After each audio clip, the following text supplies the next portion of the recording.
homebeerbrewery. Cheers! In a couple of seconds I will show you the inside of this box, but first of all, as maybe some of you loyal subscribers already know, that I have already a MALT miller. I can operate it by hand or with this electric drill, but the batteries are dying and I need another solution. Yesterday I came in contact with someone who has a brand new MALT miller, professional quality. It's, yeah, take a look at yourself. First of all, the hopper on it, like it is now, isn't bigger than my grain crusher that I already own, as you can see here on some footage. But the advantage of this one, this one is so much nicer in quality. The barley crusher I already owned, this one is a Chinese brand. It served me a lot of kilograms, hundreds of kilograms, maybe not thousand, but hundreds of kilograms of malt I crushed with it. Works still perfectly, but I need something with a motor on it, so a motorized barley crusher or a malt mill. Check this out. It's not the original box, but as you can see in the manuals, it's a malt mill made by Albrigi. I don't know how to pronounce it. It's Italian made. It's made in Italy, so it's hard for me to pronounce. But some operating manuals and maintenance manuals. I have here a cold cord. And check out this baby. It's heavy and it's ready to operate, but at first I have to dial in the exact space between the rollers. I will give you a closer look of the malt miller. This malt mill costs usually about 750 euros, but I purchased it for 250 euros. The capacity is 50 kilograms an hour, so that's something that I have already. And you can see the quality is a nice stainless steel and aluminum. I will show you how it works in a second. The total power consumption of this device is 150 watts. You can see two dial knobs with bolts on it. These two locks the roller into place when you adjusted the space between it. When you reach the desired space between the rollers, you're just going to tighten it and it will be rock solid in place. On this device is also a dial knob. You can adjust the space between the roller on this side, and there's also another knob over here.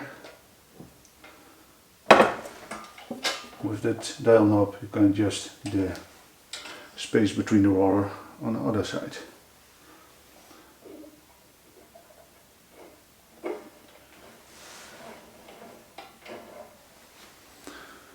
The two knobs are for the same roller. One roller is steady in the enclosure and one you can adjust. The building design of this device is very safe. As you can see, there's a piece of metal screen in it to prevent your fingers or something else going into the rollers. So that's nice. The bottom of this malt miller is round shaped and it's designed to put directly on top of a container or a bucket, like I usually do. Here we have a close-up of the rollers. As you can see, they are very close to each other now. Now adjust it. some more space between it, and there's way too much space. But you get an idea. I can adjust one side like this, and one side on the other side. You don't want this, but you understand the purpose of the dial knobs. I very often receive questions about the settings of my grain mill, the previous grain mill. Well, the only advice that I can give you is try it out yourself, adjust the rollers to the maximum space, throw in a little bit of malt, crush it and inspect it.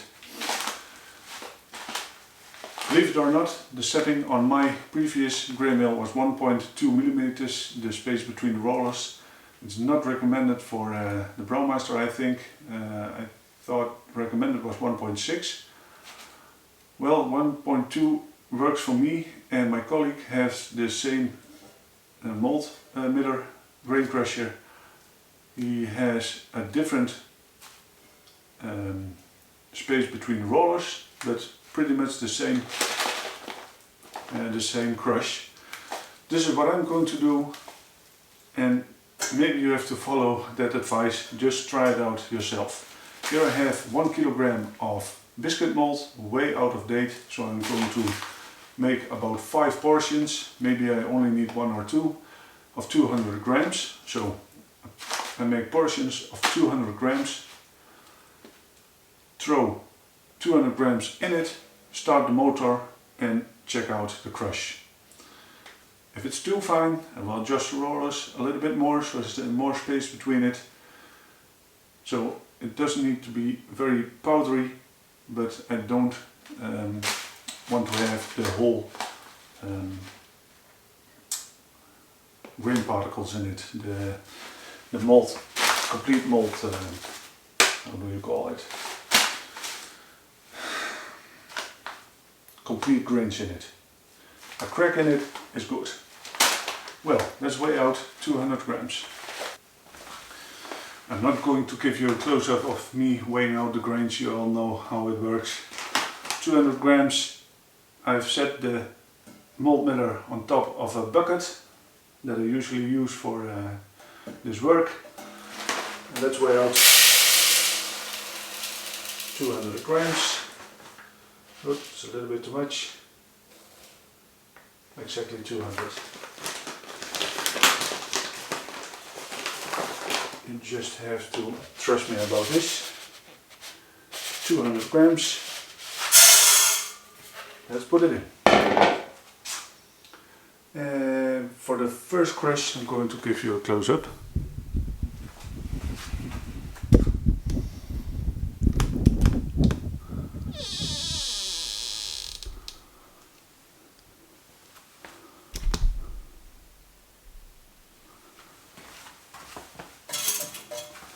First run with malt in it ever. Told you earlier, it's a brand new one. I guess the space is about 1.3 millimeters. I have a feeler gouge here. Let's give it a try.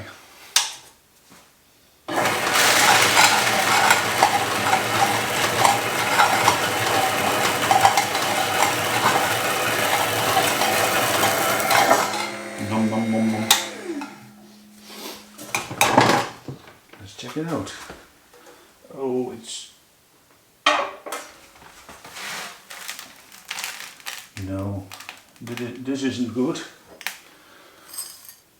Here you can see the space between the rollers is way too much. Complete whole grains in it. So this isn't the crush that you want. So I'm going to adjust the space. The space is going to be smaller between the rollers. I didn't mention the weight of it. It is about 13 kilograms, so it's pretty heavy, but again, solid quality. Going to adjust the rollers.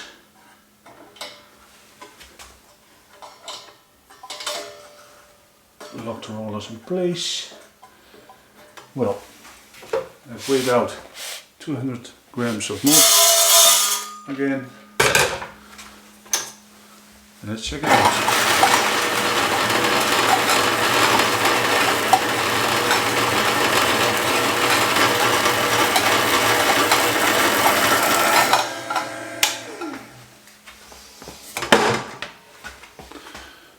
Looks much better.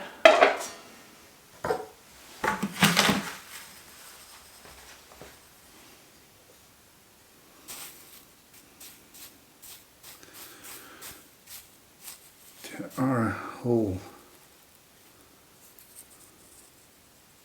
No, there's a crack in it.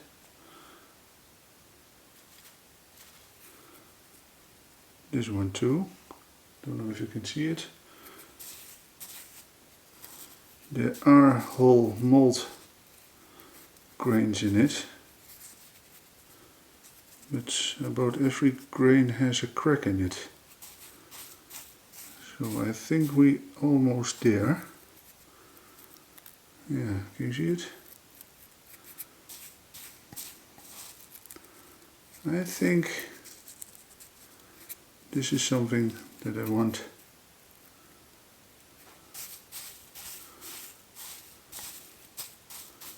Yeah, I'm confident that this will work for me. Here, maybe here I have. No, this one does have a crack in it as well. Well, no whole grain. No, this one also is cracked. So this, can you see it? This one also has a crack in it, so this is okay. And now I'm going to measure, for the purpose of this video, the space between the rollers. Excuse me. Disconnected the power. Already. Going to put it upside down. I'm going to measure for you the space between the rollers.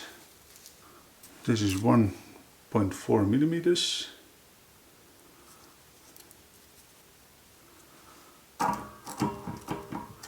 Doesn't fit between it. Where is the 1.3?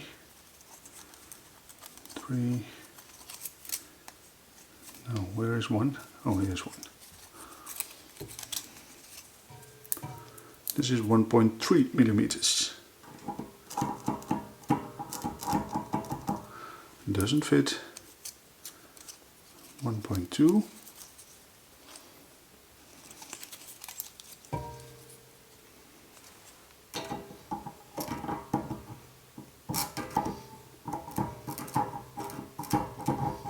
Yeah, that's pretty much it. It fits. So it's 1.2 millimeters again with this malt miller.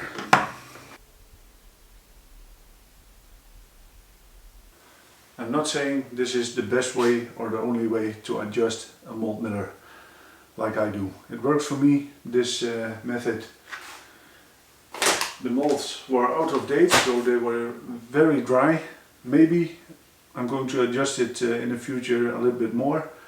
Tomorrow I have a brew day planned. I'm going to crush about 12.3 kilograms of malt, fresh malt. So maybe it gives a different crush, I'm not sure. But I will check it after the first couple of kilograms, and maybe I'm going to adjust it. I will thank you guys for watching this video. It was maybe also a small tutorial how I adjust the malt miller or the grain crusher. I will thank you all for watching. I'm going to purchase a bigger hopper in the future. It's available, so in one of my next videos you will see this malt miller with a big hopper on it. So it's much more efficient. Remember, nothing is better than a good homebrew. Cheers! Bye bye.